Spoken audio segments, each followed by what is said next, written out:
Hello YouTube, how's it going? It Stars as here, and in today's video I'm going to show you how to change an ignition switch on a 2003 BMW Z4.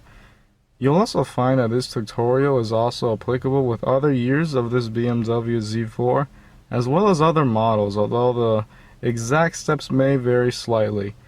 And all you're going to need to have this changed is a Phillips head screwdriver as well as a flathead screwdriver.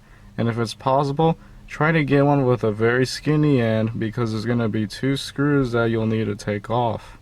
If you don't already have an ignition switch, I'm going to be using one that I got for eBay for just $25.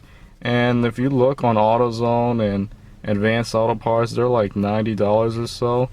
But on eBay, they're very cheap, and I'll be using one that only was $25. There's cheaper ones at $15, there's more expensive ones at $35-ish, but I went ahead and picked the one in the middle just to get the best overall price over quality.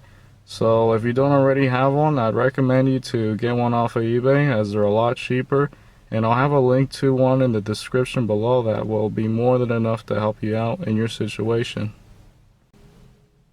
Okay, so the first thing you're going to have to do is adjust your steering wheel so it's far back. And you'll find that there's a lever right here. You just pull it down, and once you pull the lever down, go ahead and move the steering wheel out towards you. And adjust it like this just to have it very easy to work on. Once you have that pulled towards you, at the same place where the lever is to go ahead and adjust the steering wheel, you're going to find that there's a Phillips head screw right beside it that will need to come off. Once you have that screw off, you're going to have to do the hardest part of this tutorial, which is to go ahead and remove this cover. Now you just need to remove this bottom section right here, and there's going to be some pins right here. There's going to be a clip that's already showing a little, as well as some on the other side. And this may take some time, and it might be easier if you just go ahead and pull this steering wheel adjuster down to have more access, but you're just going to have to eventually wiggle this off until it comes out. And this section is going to come down, and that's going to be hanging off the back in most cases. So try to push this section down and keep that one up.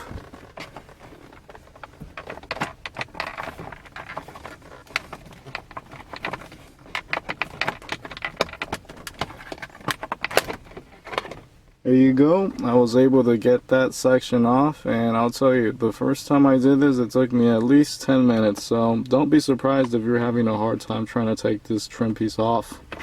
Once you have the cover off, you'll see that the ignition switch is on your left side of the steering wheel.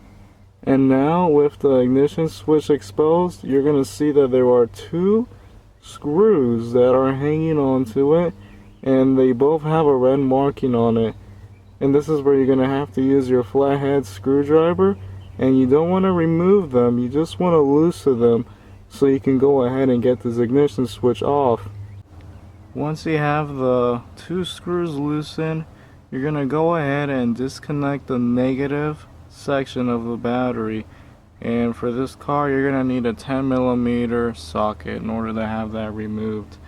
And this is just to prevent any electrical issues when you're changing the ignition switch with the new one. Now with the negative battery terminal removed, you'll be able to change the ignition switch. And you can just go ahead and wiggle it out of its place. And there you go. You're going to see this clip right here on the left side. And all you have to do to remove this ignition switch is pull this clip out towards the left, and you'll be able to remove it. And then once you have it removed, you can go ahead and put the new one in. And what you're going to have to do is put it in against that, and the little circly end of the ignition switch will have to align with that. And once you get that pressed in its spot, you get to go ahead and put everything back in the same order, and you should be good to go.